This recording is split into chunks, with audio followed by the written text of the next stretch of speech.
বাবু তারণ সেবা সংঘ কি জয়, বাবু তারণ সেবা সংঘ কি জয়, আচার্য প্রভুপাদ শ্রীমৎ নন্দলাল গোস্বামী কি জয়, আচার্য প্রভুপাদ নন্দলাল গোস্বামী কি জয়, বরিশাল শাখা কি জয়, বরিশাল শাখা কি জয়। জয় গুরু। জয়।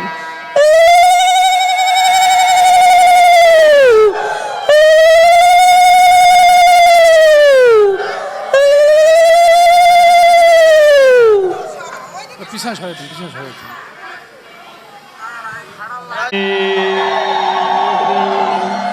হরি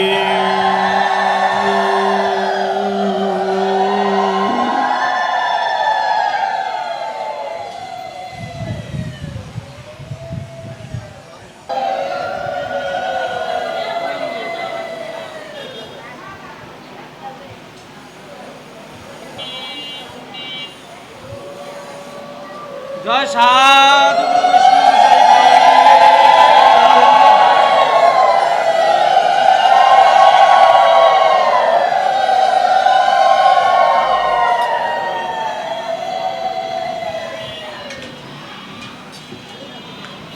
জয় জয় শ্রীমদ্ ভগবত প্রেমানন্দে হরির হরি বল।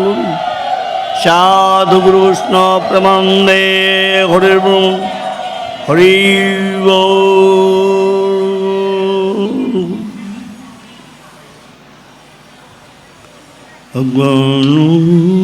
তিমিরন্দস্য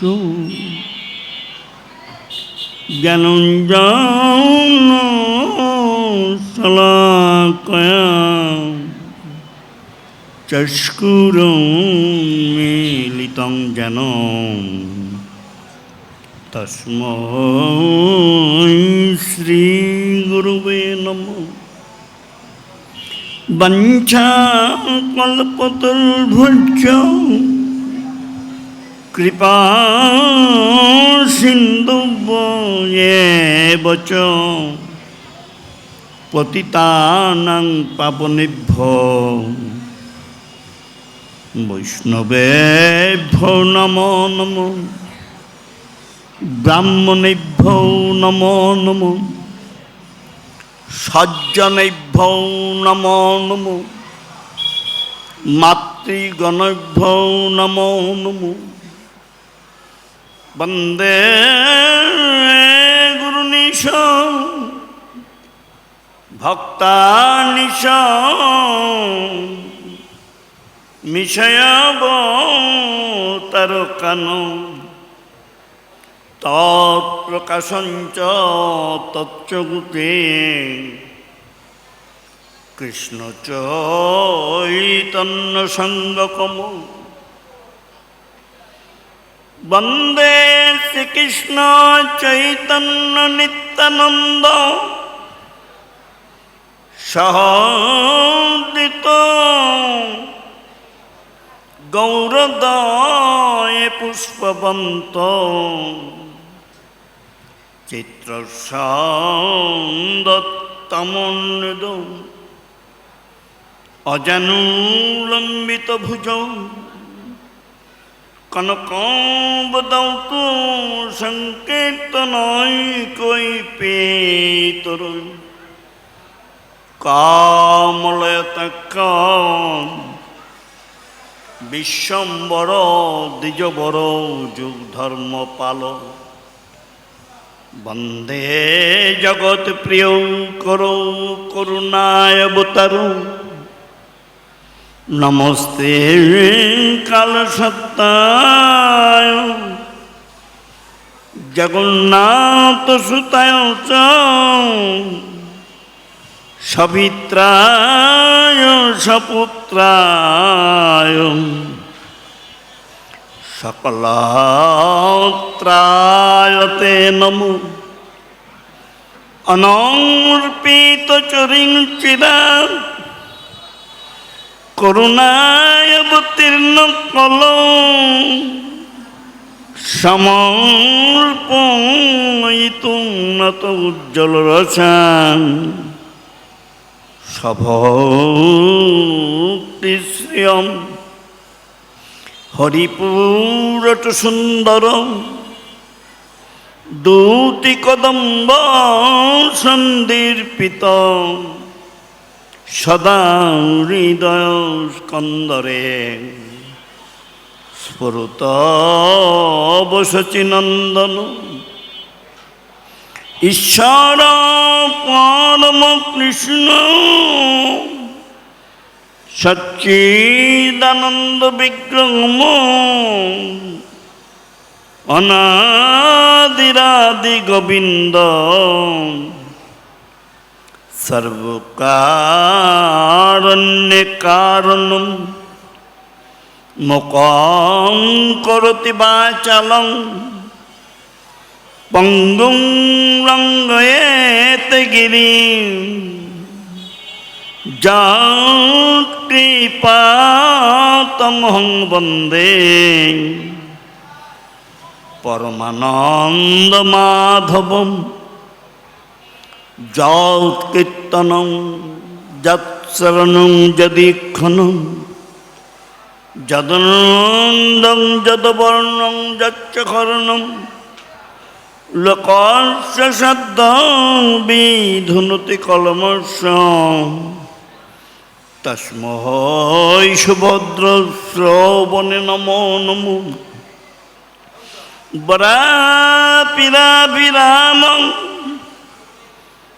মৃগমদতিলকং কুণ্ডলাক্রান্ত গণ্ডং কঞ্জঙ্খং কম্বুকণ্ঠং স্মিতসুভগমুখং সাদরন্যস্তবেনুং শ্যামং শান্তং ত্রিভঙ্গং রবিকরবসনং ভূষিতং বৈজয়ন্তং বন্দে বৃন্দাবনস্থং যুবতিশতবিত্রং ব্রহ্মগোপালবেশনং।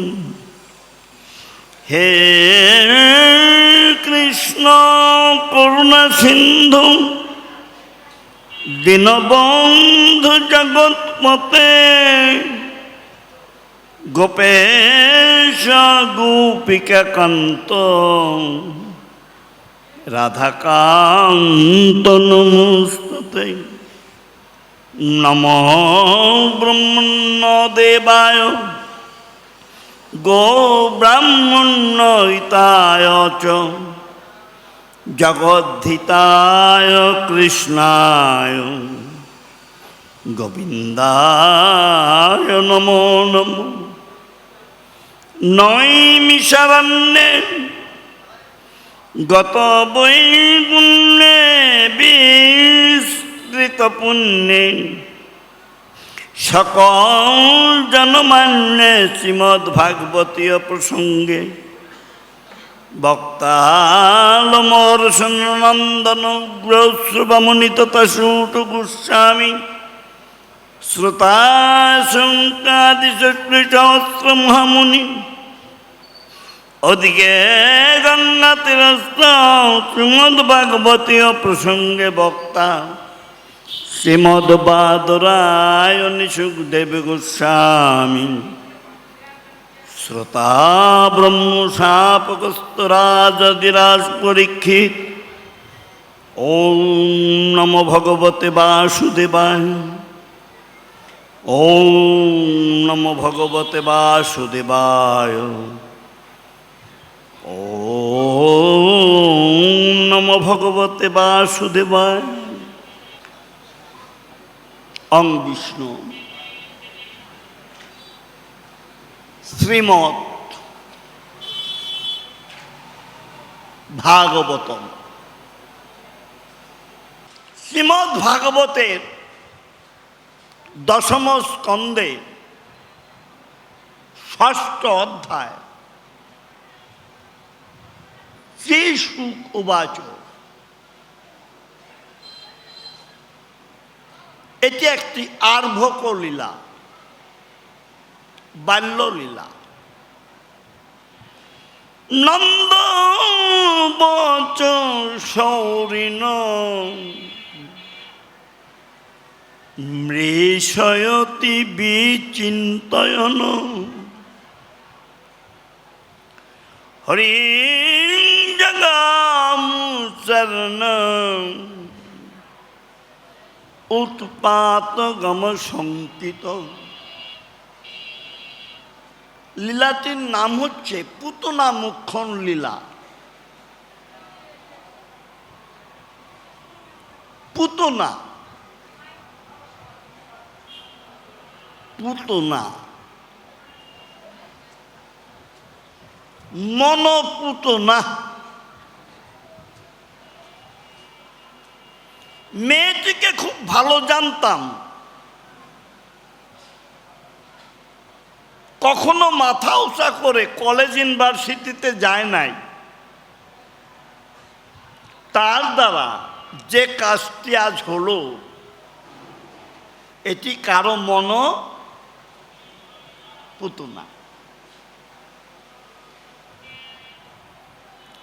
ছেলেটি খুব ভালো, মোস্ট অবিডেন্ট, পিতামাতার ভালো ছাত্র, কোনো দলে বলে যায় নাই। কিন্তু সে এমনি একটি কাজ করলো, কারো মন পুতনা। সালিসিতে গিয়েছিলাম, দেখলাম মাতবর সাহেব, নেতারা যে বিচারটি করলেন, এটা কারো মন পুতনা।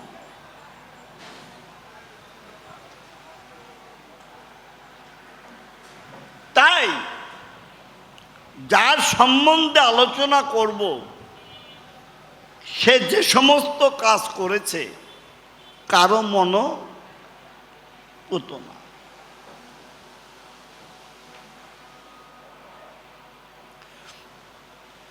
নন্দ বচ সৌরিন।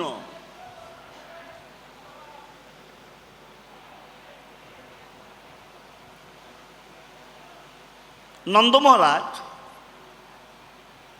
বৃন্দাবনের রাজা।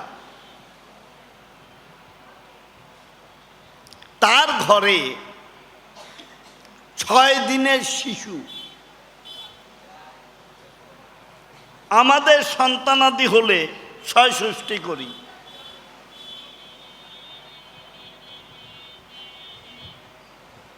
ছয় দিনের শিশু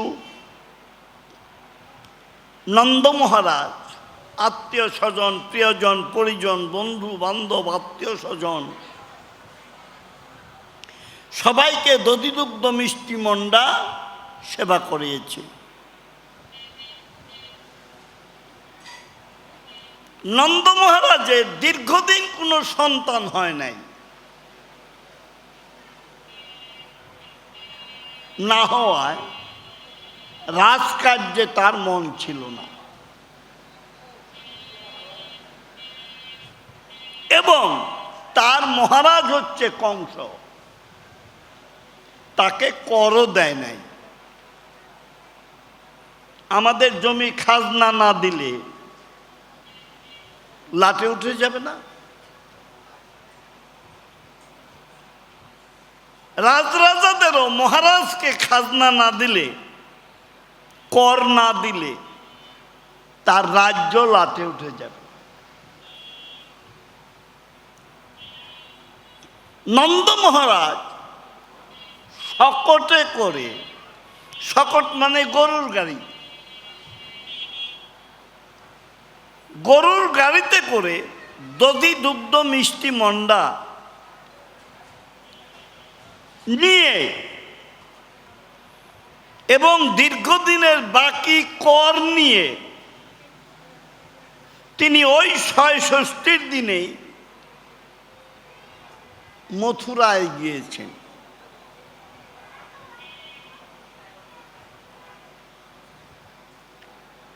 এদিকে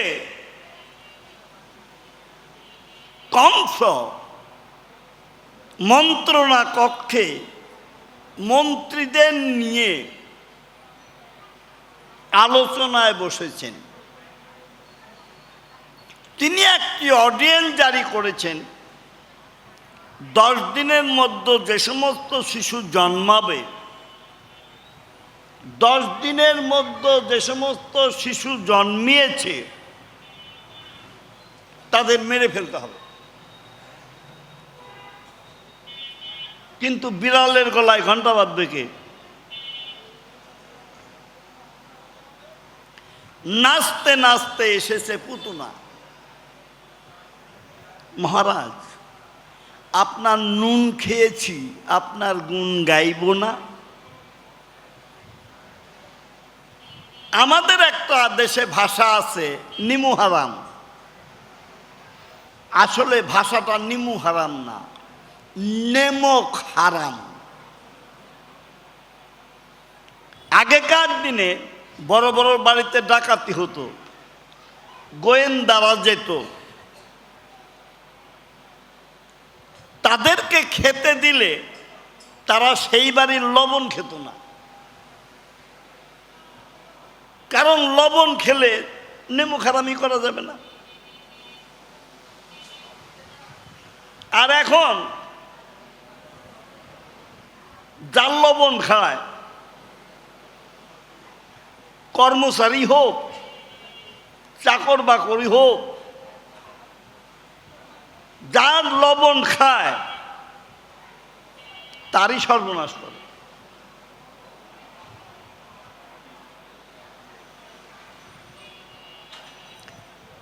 পুতনা বলতেছে কংসকে, আমি মায়াবিনী, আমি স্থলচরী, আমি জলচরী, আমি খেচরী। আমি জলেও চলতে পারি, জলের উপর দিয়ে, মাটিতেও চলতে পারি, আকাশেও উঠতে পারি। যে কোনো সময় যে কোনো রূপ ধারণ করে আমি চলতে পারি। এই শিশু হত্যার দায়িত্বটা আমাকে দেন। আমি স্তনের মধ্যে বিষ মাখব,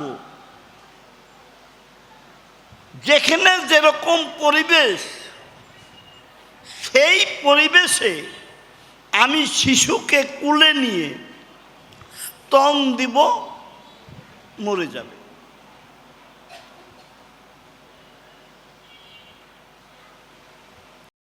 কংস পুতনাকে ধন্যবাদ জানালো, ঠিক আছে, এই দায়িত্ব তোমাকেই দেওয়া হলো।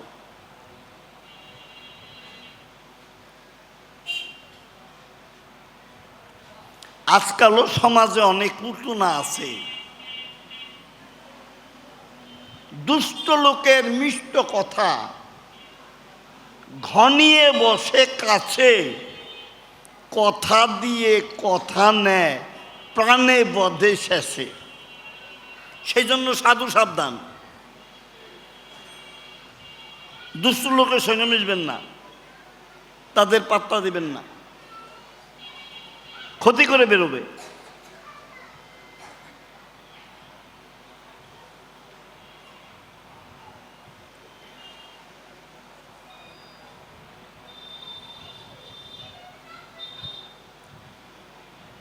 ডিজেল, অকটেল, পেট্রোল কিসের ওজনে বিক্রি হয়?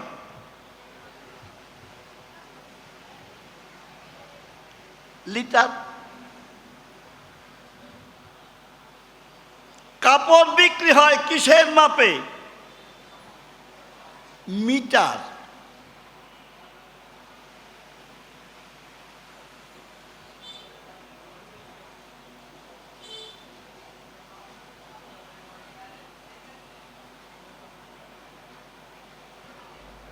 মানুষের ওজন হয় কিসের দ্বারা? চাল ডাল তরি তরকারি এগুলি ওজন হয় কিসের দ্বারা? কেজির দ্বারা। মানুষের ওজন হয় কিসের দ্বারা?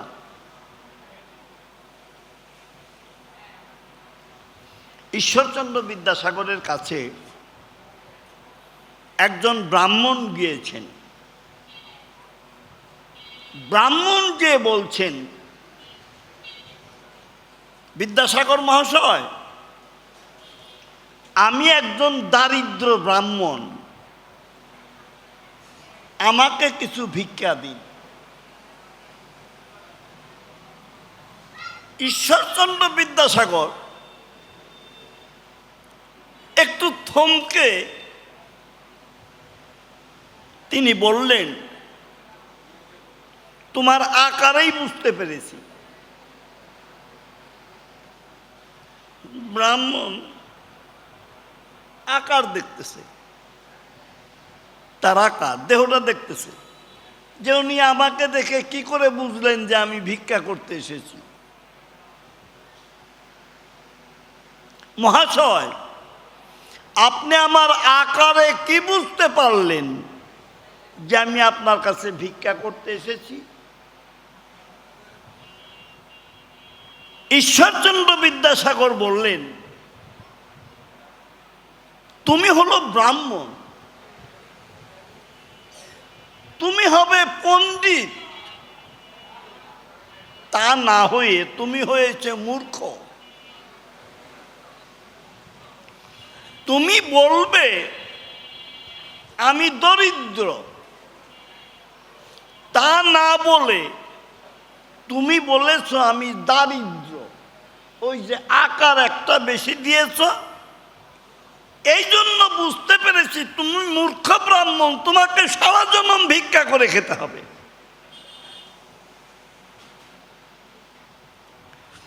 মানুষের ওজন হয় তার কথাবার্তার চাল চলন।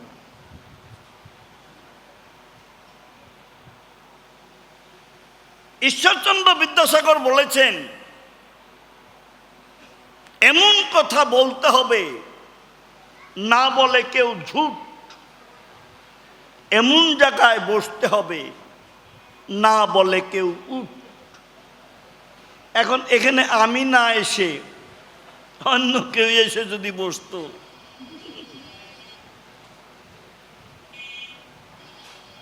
জনগণ কি করত?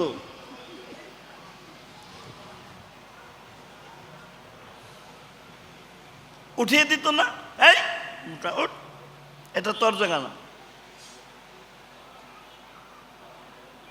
সিনেমা হলে ব্রেঞ্চের টিকিট কাটে,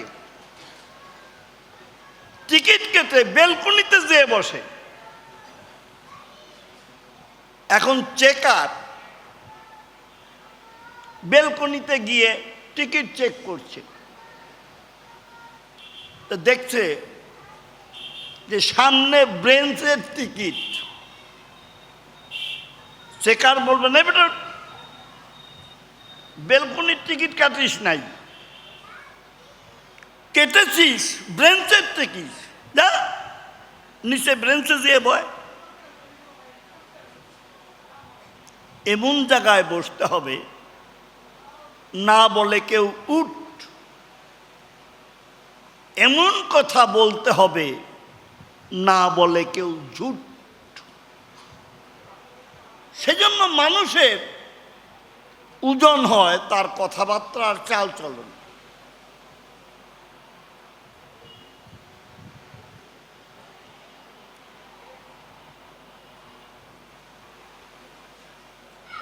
কংস পুতনার চাল চলন জানে এবং যোগ্য ব্যক্তিকেই যোগ্য জায়গায় নিয়োগ করেছে।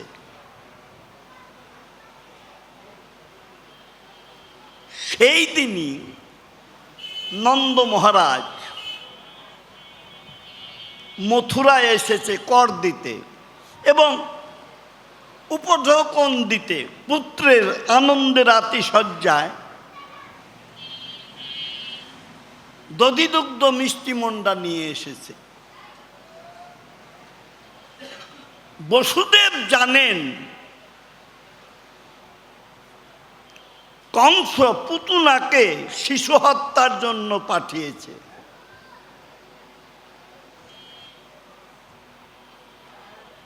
বসুদেব জানতে পারলেন নন্দ মহারাজ মথুরায় এসেছে। বসুদেব নন্দ মহারাজকে ডেকে এই পুতনার বৃত্তান্তটা বললেন।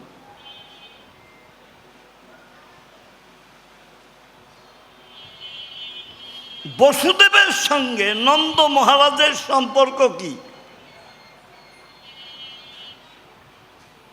দেবমীর নামক রাজা ছিলেন, তিনি 2 বিবাহ করেছিলেন। এক বিবাহের স্ত্রী ক্ষত্রিয়া, আর এক বিবাহের স্ত্রী বৈশ্যা। আর্য জাতির নিয়ম অনুসারে আগেকার দিনে সন্তান মাতৃ পরিচয়ে পরিচিত ছিল, পিতৃ পরিচয় না। এখন সে পিতৃ পরিচয় সন্তান পরিচিত হচ্ছে, কিন্তু সেদিন মাতৃ পরিচয়ে পরিচিত ছিল। এখনো রাম রাম কোনো অসুবিধা হচ্ছে? খারাপ লাগছে?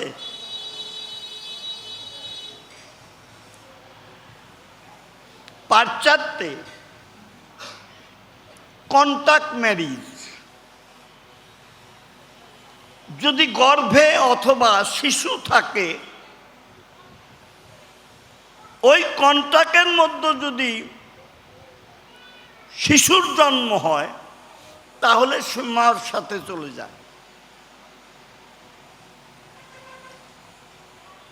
ধীরে, অতীব ধীরে আমাদের দেশেও সেই নিয়ম আসছে। আজকাল অনেক ডিভোর্স হচ্ছে।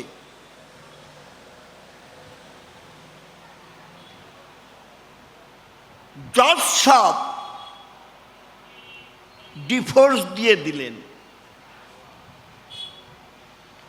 যদি শিশু অ্যাডাল্ট না হয়, শিশু তাকে তারে কার কাছে দেয়? বাবার কাছে না মার কাছে? মার কাছে দেয়। ওই মায়ের দ্বারাই সন্তান পরিচালিত হয়, মায়ের শিক্ষায় শিক্ষিত হয়। সনাতন ধর্মে বলছে মেদ, মর্যা, ধমনীয়, হাত, এই 4টা হলো বাবার। মেদ, মর্যা, ধমনীয়, হাত বাবার। আর অরিজিনাল জিন যেটা, সেটা হলো মার। এই জন্য আগেকার দিনে মাতুল পরিচয় দেখত, এখন আর মাতুল পরিচয় দেখে না। এখন দেখে ইংলিশ গোত্র, সাহেব গাই, এশিয়ার পুলিন নাই, থাকে যদি 2-1 ঘর, দালানার বড় বড় টিনের ঘর, এই দেখে বিয়ে হয়। ঘরে এসেই বলে আমার ঘর কোনটা, শেষ। সংসারের শান্তি, ঘরে লক্ষ্মী এসেছে, সংসারের শান্তি, লক্ষ্মী শেষ করে দিল, আমার ঘর কোনটা। মায়ের পরিচয় সন্তান পরিচিত। আমি প্রথম বলবো ইতিহাস,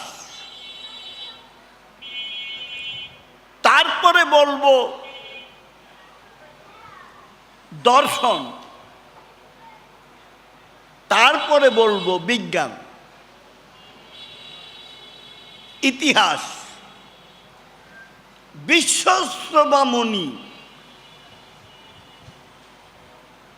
তার স্ত্রীর নাম নিকষা, বিশ্বশ্রবা মুনির স্ত্রীর নাম নিকষা। নিকষা যে বিশ্বশ্রবা মুনিকে বলছে আমাকে এখন সন্তান দিতে হবে, বিশ্বশ্রবা মুনি বলছেন এটা যোগ্য সময় নয়, আমি তোমাকে যোগ্য সময়ে সন্তান দেব না, এখনই দিতে হবে। এত কামাতুরা বাধ্য হয়ে বিশ্বশ্রবা মুনি তাকে সঙ্গ দিল এবং সেই গর্ভে জন্ম নিল কে? রাবণ। এত বড় মুনি বিশ্বশ্রবা মুনি, তার ঔরসে নিকষার গর্ভে জন্ম নিল রাবণ। এজন্য দায়ী কে? মা। সুভদ্রা অর্জুনকে বলছে, স্বামী চক্রব্যূহে যুদ্ধের বুদ্ধতত্ত্ব, চক্রব্যূহের কথা আমাকে একটু শোনাও। অর্জুন পা মেলে দিয়েছেন, সুভদ্রা উরুর উপরে মাথা রেখেছেন। তখন সুভদ্রার গর্ভে সন্তান। অর্জুন চক্রব্যূহে প্রবেশ করার কথা বলছে, সুভদ্রা দেবী শুনলেন, কিন্তু চক্রব্যূহের থেকে কিভাবে বেরিয়ে আসতে হবে তখন সুভদ্রা ঘুমিয়ে পড়েছিলেন, শুনেন নাই। সেই গর্ভের সন্তান অভিমন্যু, 16 বৎসরের ছেলে, সপ্তরথীদের বেষ্টিত করা চক্রব্যূহে প্রবেশ করেছিলেন। কিন্তু মা চক্রব্যূহের থেকে বেরিয়ে আসবে শুনেন নাই বিধায় ওই চক্রব্যূহের মধ্যে অভিমন্যুর মৃত্যু হল। এই অকাল মৃত্যুর জন্য দায়ী কে? মা।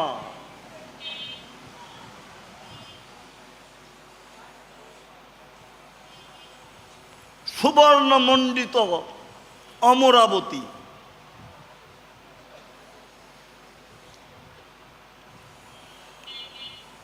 হিরণ্যাক্ষ হিরণ্যকশিপুর 2 ভাই। হিরণ্যাক্ষ যুদ্ধে মারা গিয়েছে, ভাতৃ শোকে কাতর হয়ে ভাতৃহন্তার প্রতিশোধ নেওয়ার জন্য, বিষ্ণুকে বধ করার জন্য হিরণ্যকশিপুর মন্দর নামক পর্বতে ধ্যান করতে গেলেন। ব্রহ্মার কাছে তিনি চাইলেন অমর, অজর, অপ্রতিদ্বন্দ্বী। এদিকে ইন্দ্রদেব দেবসেনাদের নিয়ে অমরাবতী আক্রমণ করেছে। চিরদিনই দেবতার ওষুধের যুদ্ধ হয়েছে, এখনো হচ্ছে।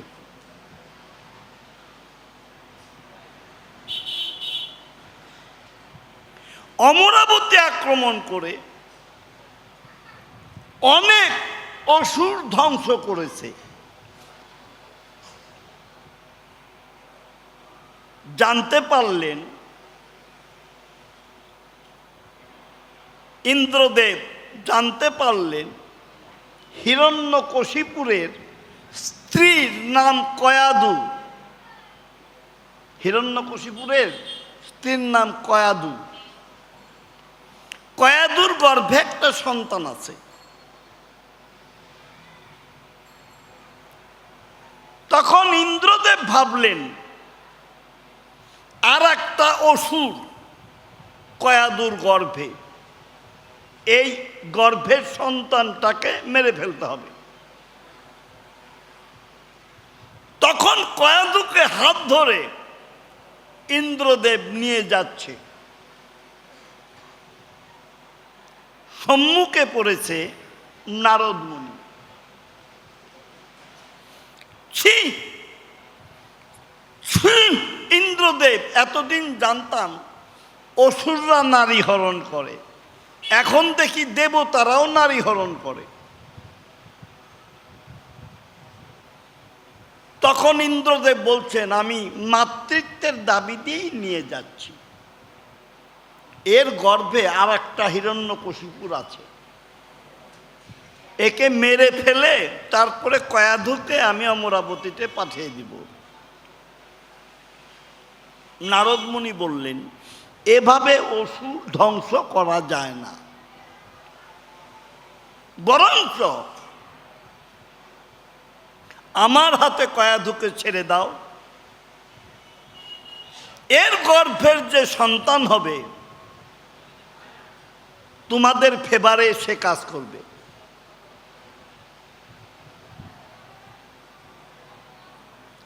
ছেড়ে দিল। নারদ মুনি নিয়ে কয়াধুকে ভগবত ভজন শিক্ষা দিচ্ছেন।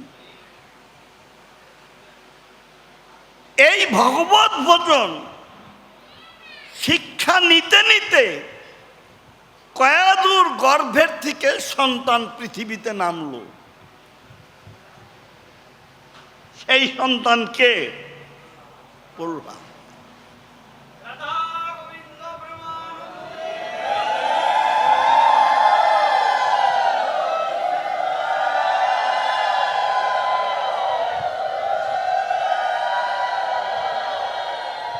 ভগবত ভক্ত প্রহ্লাদের জন্ম হলো।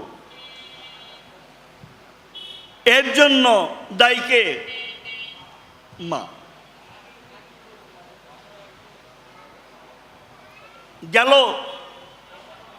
ইতিহাস, অনেক বলা যায়, কিন্তু আজ আর কাল দুদিন পারত, বেশি বলতে পারবো না।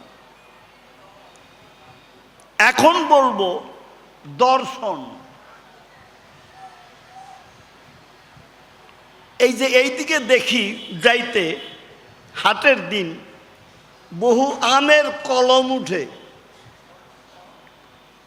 এই হাট খোলায়।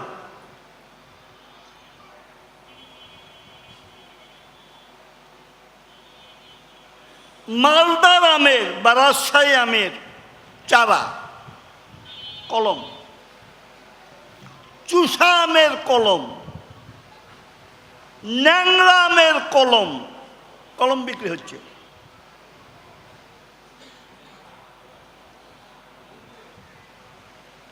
কেউ কেউ চিন্তা করলো, আমার বাড়িতে যখন জায়গা আছে একটা রাজশাহী ফজলি আমের কলম নিয়ে যাই। বাড়িতে নিয়ে গাছটা লাগালো। আস্তে আস্তে তার যত্ন করতে করতে 4-5 বছর পরে মুকুল আসলো। মুকুল, কিরে বাবা কোনো সমস্যা আছে? মুকুল আসলো। আশায় আর ধৈর্য মানছে না, কবে বড় হবে, এই মুকুলের থেকে গুটি কবে হবে, গুটির থেকে আম কবে হবে, আঠি ধরবে, পাকবে, আমি ঘরে বসেই রাজশাহীর ফজলি আম খাবো।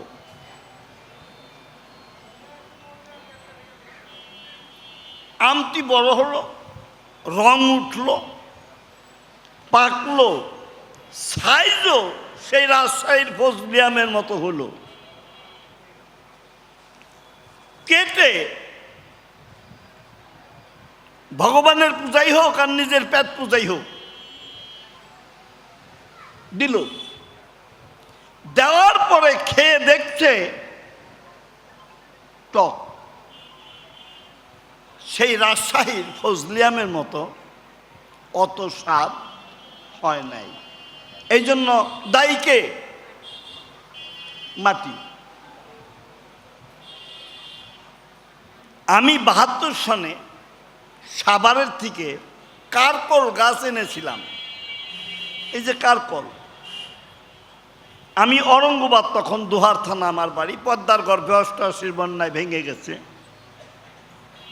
কারকল গাছটা লাগালাম, জাংলা দিলাম, ফুল আসলো, ছোট্ট একটি গুটি হলো, আর বড় হলো না।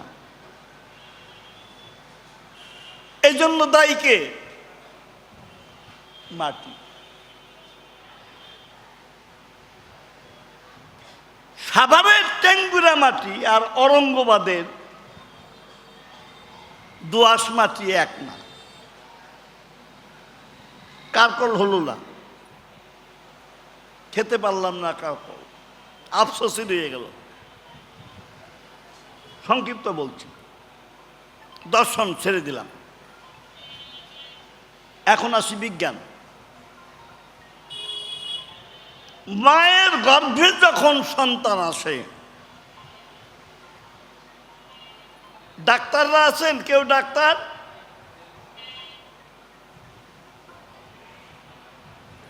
মায়ের গর্ভে যখন সন্তান আসে, তখন কি সন্তানকে আলাদা কোনো ফুড দেয়, খাবার দেয়? সন্তান পুষ্টির জন্য, সুরক্ষার জন্য ডাক্তার মাকে খাবার দেয়, ওষুধ দেয়। তাতেই সন্তান পুষ্ট হয় এবং তাতেই সন্তান তুষ্ট হয়। মাতৃগর্ভের থেকে সে সন্তান সুস্থ সবল হয়ে বেরিয়ে আসলো, আলাদা কোনো খাবার লাগলো না।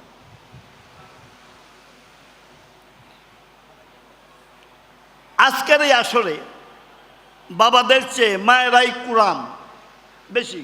বুঝিয়ে দেখো,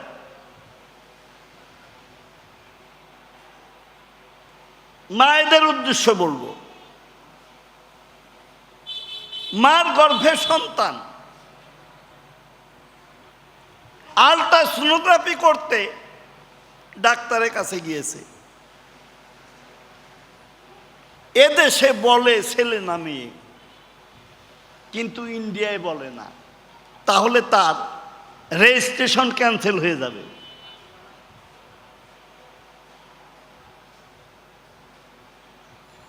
সেই মা আল্ট্রাসোনোগ্রাফি করে প্রেসক্রিপশন নিয়ে বাড়িতে এসেছে। প্রেসক্রিপশনের পাশে লেখা বেড রেস্ট।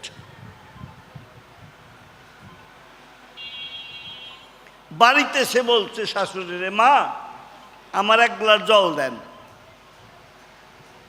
শাশুড়ি বলছে, মা তোমার শ্বশুর, দেবর, ননদ, চাকর বাকর, কর্মচারী সারা দিন ভরে সবাইকে রান্না বান্না করে খাওয়াইয়ে আমার কি কষ্ট হয় নাই?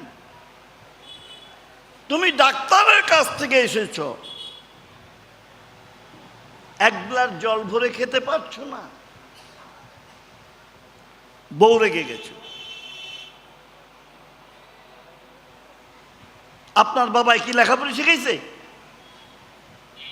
আপনার বাবা ছিল মূর্খ, আপনিও মূর্খ বাপের মূর্খ মেয়ে, কিছু বুঝবেন?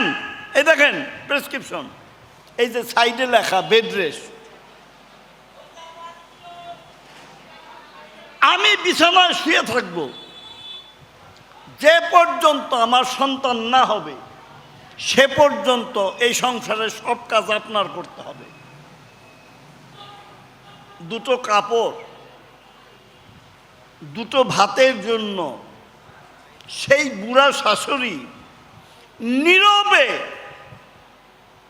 বর কথা শুনে সে কাজ করে যাচ্ছে। বউ তো বিছানায় শুয়ে রয়েছে, কতক্ষণ শুয়ে থাকা যায়? বেডসোল হয়ে যাবে না, ঘা হয়ে যাবে না পিঠে। সামনে আছে বড় শয়তানের বাক্স। জি বাংলা, স্টার জলসা, রেসলিং এগুলি হচ্ছে। আর হাতে আছে একটা ফজলিয়ামের লাঠি, ওটারে কি বলে? রিমোট। এই ফজলিয়ামের লাঠি শুধু টিপতেছে, এটা ছেড়ে ওটা। স্টার জলসা, জি বাংলা সমাজকে সর্বনাশ করে ফেলল।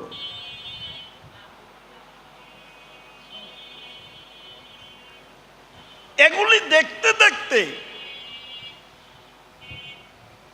মায়ের আহারে যদি সন্তান পুষ্ট হয়, মায়ের আচরণে সন্তান তুষ্ট হবে না? মা যেগুলি দেখছে পেটের থেকেও ও ওইগুলি শিখছে। জন্মের পরেই আরম্ভ হলো ডিসিং ডিসিং। স্কুলে গেল ডিসিং ডিসিং, কলেজে গেল ডিসিং ডিসিং, ইউনিভার্সিটিতে গেল ডিসিং ডিসিং, শেষ পর্যন্ত লাশ হয়ে বাড়িতে এলো। এই জন্য দায়ী কে? মা। মায়েরা, আর আমি এগোবো না, কারণ এই পাঠের পরে আপনারা রাস্তায় যখন যাবেন আমাকে বকতে বকতে যাবেন, সর্বনাশা গোসাই আমাকে সব শেষ করে দিতে আজকে।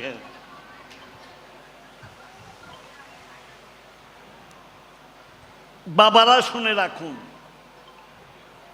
উর্বরা শক্তি সম্পন্ন যেমনি মাটির প্রয়োজন, অঙ্কুরোদ্গম বীজেরও প্রয়োজন।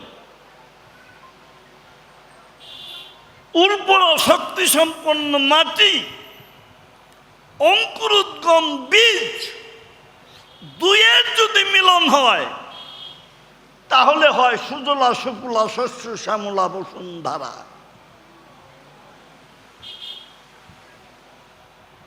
তাই প্রহ্লাদের মতো যদি সন্তান চান, বিশ্বে যদি শান্তি চান, তাহলে গর্ভে সন্তান আসলে গীতা পাঠ করবেন, ধর্মগ্রন্থ দেখবেন।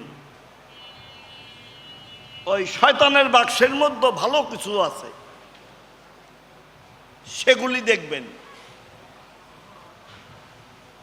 এবং সাধু সঙ্গ করবেন, সদা সর্বদা কৃষ্ণ নাম করবেন, কৃষ্ণ প্রসাদ খাবেন। আপনাদের ঘরে প্রহ্লাদের মতো সন্তান আসবে, বিশ্ব শান্তি বয়ে আসবে।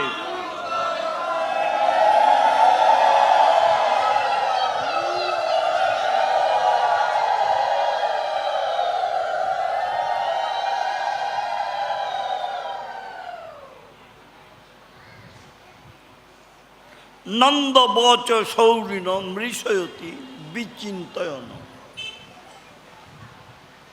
তাহলে মায়ের পরিচয় সন্তান পরিচিত, ভালো হোক মন্দ হোক, মায়ের পরিচয় সন্তান পরিচিত। নন্দ বচ সৌরিণ মৃষয়তি বিচিন্তয়ন। নন্দ মহারাজ ভাবলেন বসুদেবের কথা মিথ্যা হতে পারে না।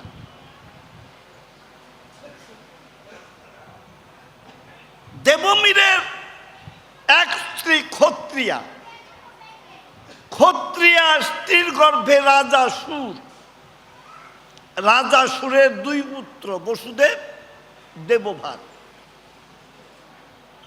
রাজা বৈশ্য স্ত্রীর গর্ভে রাজা পর্জন্য, রাজা পর্জন্যের 5 পুত্র, উপানন্দ, নন্দ আদি এরা পঞ্চভ্রাতা।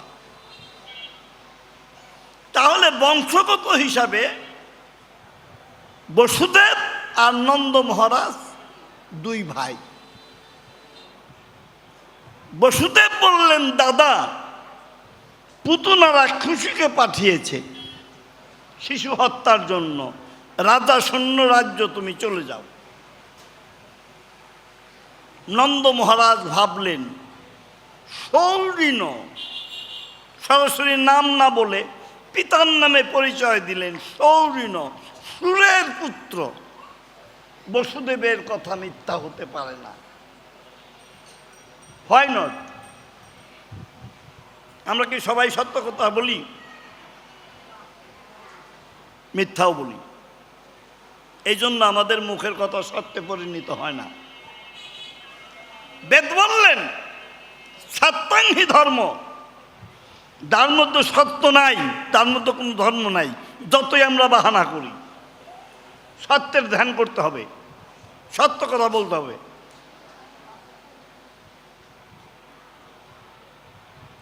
বসুদেব সদা সর্বদা সত্য কথা বলতেন। বসুদেব ত্রিসন্ধ্যা জপ করতেন। বসুদেব নারায়ণের চরণে তুলসী জল না দিয়ে জলগ্রহণ করতেন না। এই জন্য বসুদেবের কথা মিথ্যা হতে পারে না।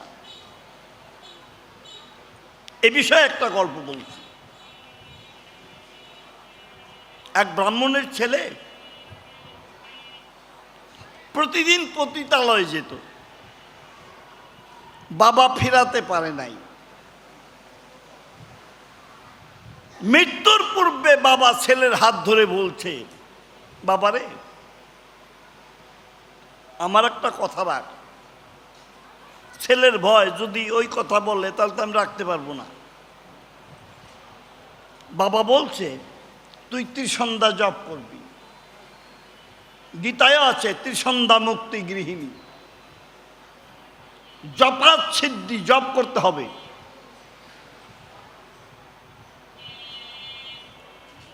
ছেলেকে যেই বলেছে ত্রিসন্ধ্যা জপ করবি, রাজি হয়ে গেল। বাবার মৃত্যু হলো, শ্রাদ্ধ ক্রিয়া দিয়ে গেল, আবার সেই পতিতালয় চলে গেল। প্রতিদিনই পতিতালয় থেকে আসার সময় কাপড়ের আঁচলের নিচে জপ করতে করতে আসে। সকালের জপ হয়ে গেল, দুপুরেও জপ করে, সন্ধ্যায় জপ করে আবার পতিতালয় যায়, ত্রিসন্ধ্যা জপ করে। স্নান করে বাড়িতে যখন উঠে, বাবা দুই দিকে তুলসী গাছ লাগিয়েছে। ওর শরীরে জল তুলসীর গায়ে লাগে।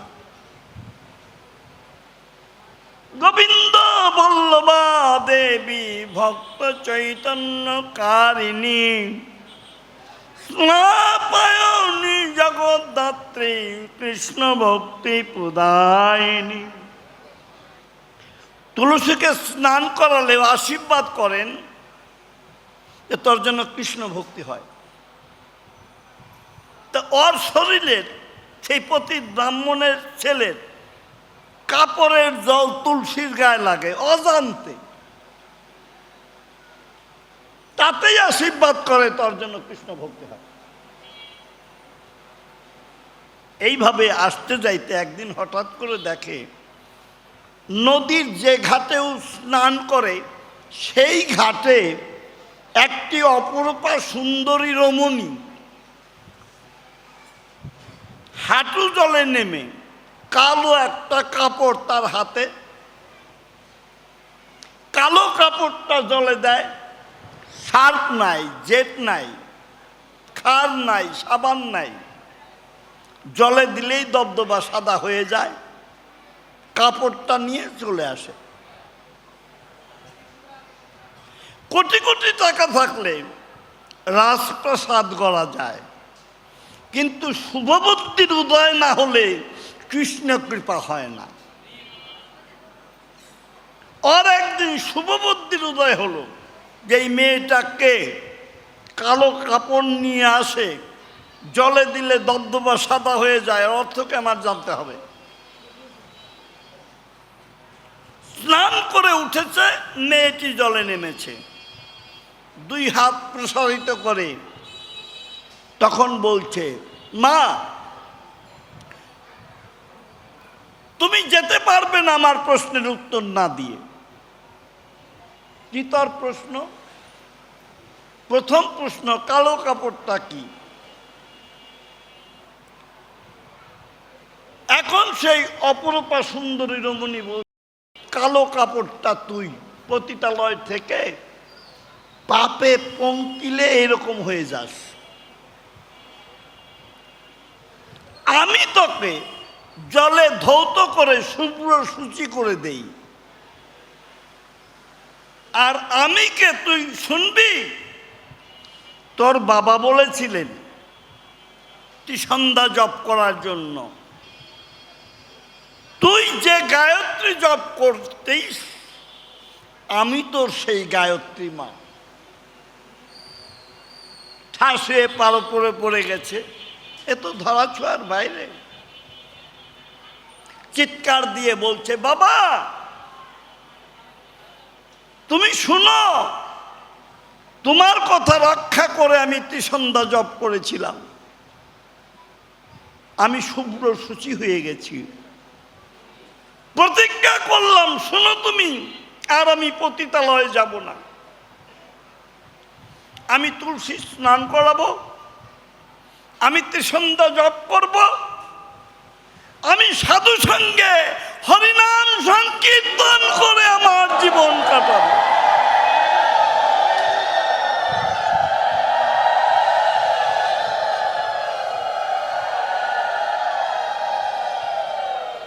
প্রতি ছেলেটি সাধু হয়ে গেল। এখন নন্দ মহারাজের ঘরে যে শিশুটি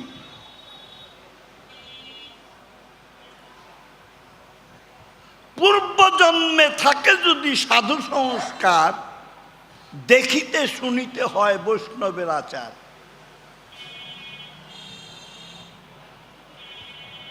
রাত বেশি হয়ে যাচ্ছে, সংক্ষিপ্ত একটু কথা বলছি। পূর্বজন্মে এই নন্দ যশোদা ছিল ধরা দ্রোণবসু,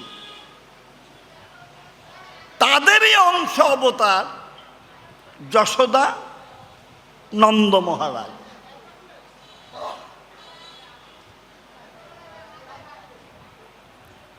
কর্ণমণি একদিন জিজ্ঞাসা করেছিলেন মা যশোদাকে, কোন জন্মের সাধনার ফলে এই পুত্রটি লাভ করেছ? মা যশোদা বলেছিলেন, ক্ষুদ্র দেব সহস্রাণী কুটি জন্মানি ভাস্কর, দ্বাদশ জন্ম পার্বতী, এতেক জন্ম প্রভাবেন ভগবত পুত্র পাশব। ক্ষুদ্র দেব সহস্রাণী, 1000 জন্ম আমি ছোট ছোট দেবতাদের তপস্যা করেছি। কোটি জন্মানি ভাস্কর, 1 কোটি জন্ম তপস্যা করেছি সূর্যের। দ্বাদশ জন্ম পার্বতী, 12 জন্ম পার্বতীর তপস্যা করেছি। 1 কোটি 1000 12 জন্ম গত হয়ে গেছে, তারপরে এই পুত্রটি লাভ করেছি।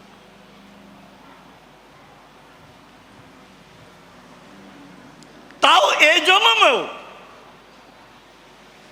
নন্দ মহারাজের পুত্রেষ্টি যজ্ঞ করতে হয়েছিল,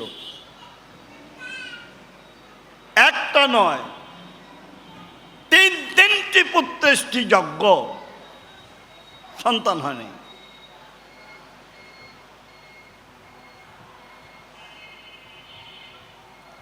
স্ত্রী, প্রিয়জন, পরিজন, আত্মীয় স্বজন, বন্ধু বান্ধব, প্রজাদের অনুরোধে আরেকটা যজ্ঞ। কিন্তু এই যজ্ঞের প্রতি নন্দ মহারাজের আদৌ শ্রদ্ধা নেই।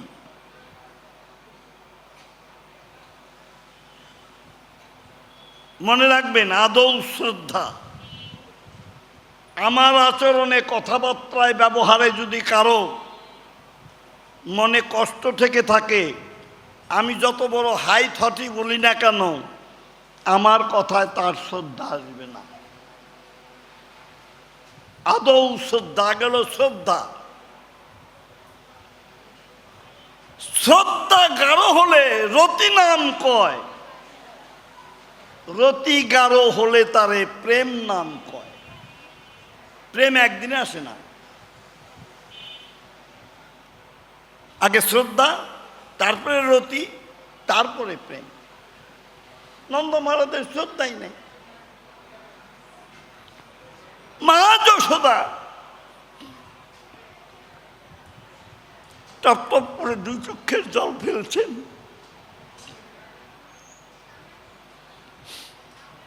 আমার স্বামীরই তো শ্রদ্ধা নাই। আমাদের বাড়িতে যে সমস্ত পূজা পার্বণ হয় সব কিছু কিন্তু মায়েরা করে, কিন্তু সংকল্প হয় কার নামে? ওই মায়ের নামে না, ওই বাড়ির পুরুষের নামে। পুরুষের নামে সংকল্প হয়। তার যদি ওই পূজার প্রতি শ্রদ্ধা না থাকে তাহলে সে সংকল্পিত ফল পায় না। মা যশোদা কাঁদছেন।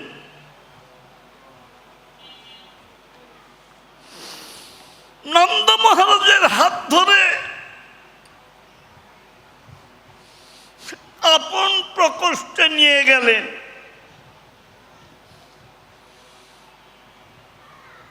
অতীব আবেগ আসলে কণ্ঠ আড়ষ্ট হয়ে যায়, ভাষা থাকে না। নন্দ মহারাজ দেখলেন যশোদার কান্না। নন্দ মহারাজ বললেন, তুমি কি কান্নার প্রদর্শনী দেখাতে এনেছ?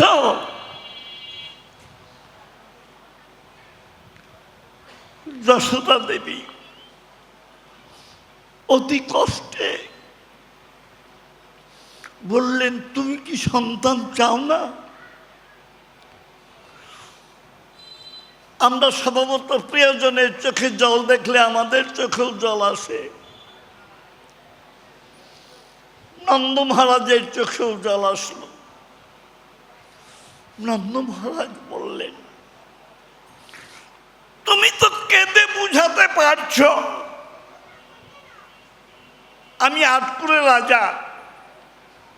আমি যখন রাজকার্যে বাইরে যাই, প্রজারা শুভকর্মে বেরোলে আবার ঘরে ফিরে যায়। আটপুরে রাজার মুখ দেখলে শুভকর্ম হবে না। তাহলে চিন্তা করো আমার কত কষ্ট।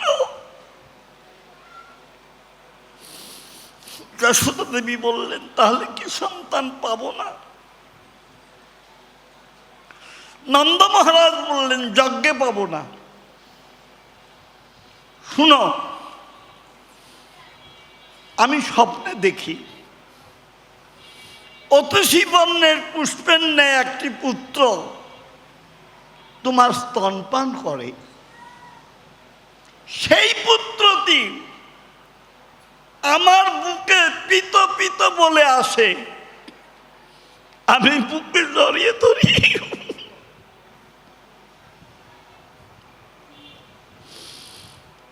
আমার লোম শিহরণ হয়, আমার চোখে জল আসে। ঘুম ভেঙে গেলে দেখি বালিশ ভিজে আছে চোখের জলে। বালিশটা উল্টিয়ে যমুনায় স্নান করে নারায়ণের মন্দিরে যাই।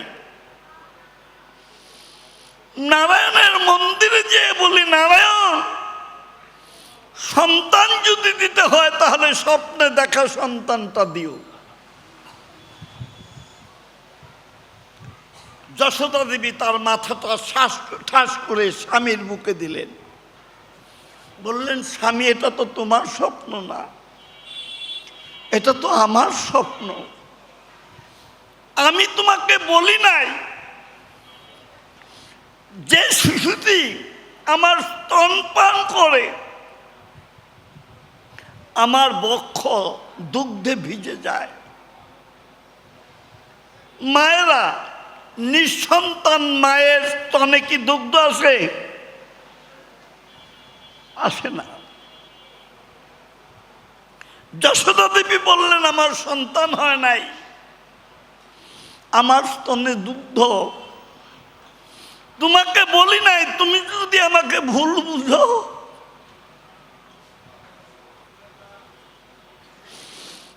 আমিও এই পুত্রটিকে স্বপ্নে দেখি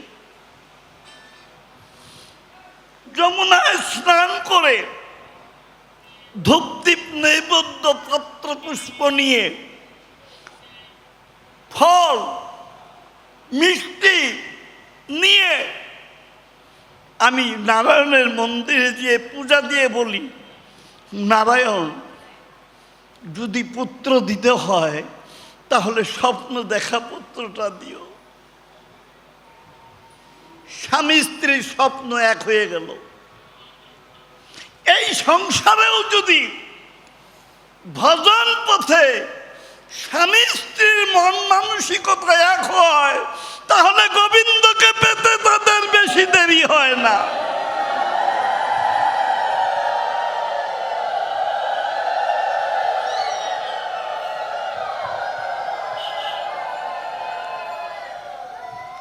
স্বামী, এই পুত্র পাবো কিসে? নন্দ মহারাজ বললেন, হরিবাসরে। আজকে হরিবাসর, একাদশী ব্রত, হরিবাসর। আসো আমরা হরিবাসর করি। হরিবাসরে আমরা এই পুত্রটি লাভ করতে পারব।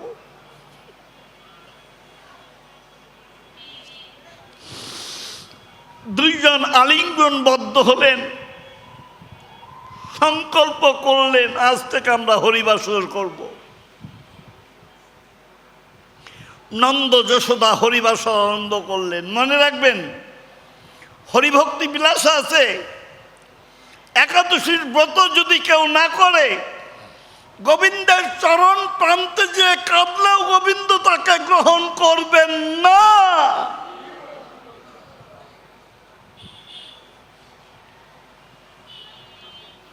নন্দ যশোদা সংকল্প করলেন হরিবাসর করবেন।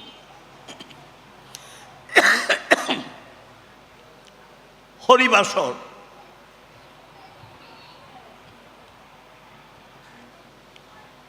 একাদশ ইন্দ্রিয়কে জয় করে ভগবানের মুখে দিতে হবে। হরিভক্তের সঙ্গে হরিবাসর করতে করতে তারা দুজন হরিনামের পাগল হয়ে গেলেন। হরিনামের পাগল। কবে আমরা কৃষ্ণ নামে পাগল হব, কৃষ্ণ নামে পাগল হব, হরে কৃষ্ণ নাম মুখে উচ্চারিতে প্রেম নীরে ভেসে যাব। হরে কৃষ্ণ নাম মুখে উচ্চারিতে প্রেম নীরে ভেসে যাব। ডাকিলে বিহঙ্গ পাখি, ডাকিলে বিহঙ্গ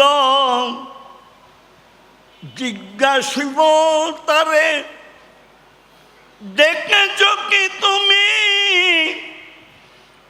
মম চিত্ত চূড়ে?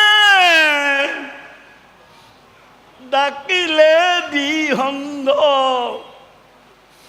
জিজ্ঞাসিব তারে, দেখেছ কি তুমি মম চিত্ত চূড়ে ত্রিভঙ্গ সে বাঁকা হাতে বাঁশি কালা এই বলে মূর্ছা যাব ত্রিভঙ্গ সে বাঁকা হাতে বাঁশি কালা এই বলে মূর্ছা যাব ধুলায় ধূসরিত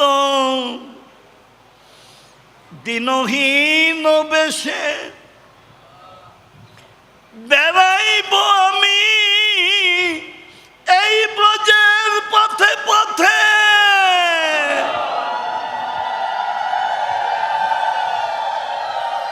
ধুলায় ধূসরিত দিনহীন বেশে বেড়াইব আমি এই ব্রজের পথে পথে কিশোরী কিশোর হের বধূ নয়নে কবে আমি যুগল পাব কিশোরী কিশোর হের বধূ নয়নে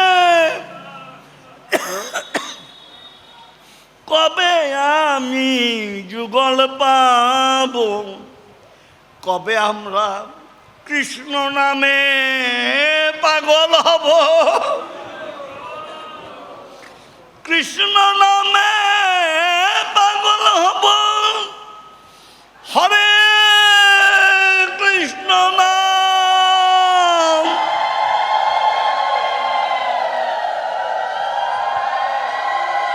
মুখে উচ্চারিতে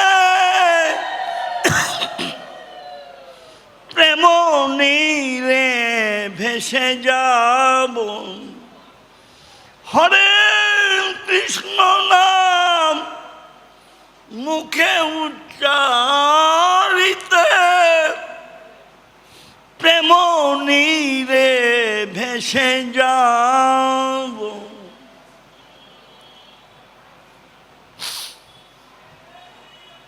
মা যশোদা পিতানন্দ হরিনামে পাগল হয়ে গেলেন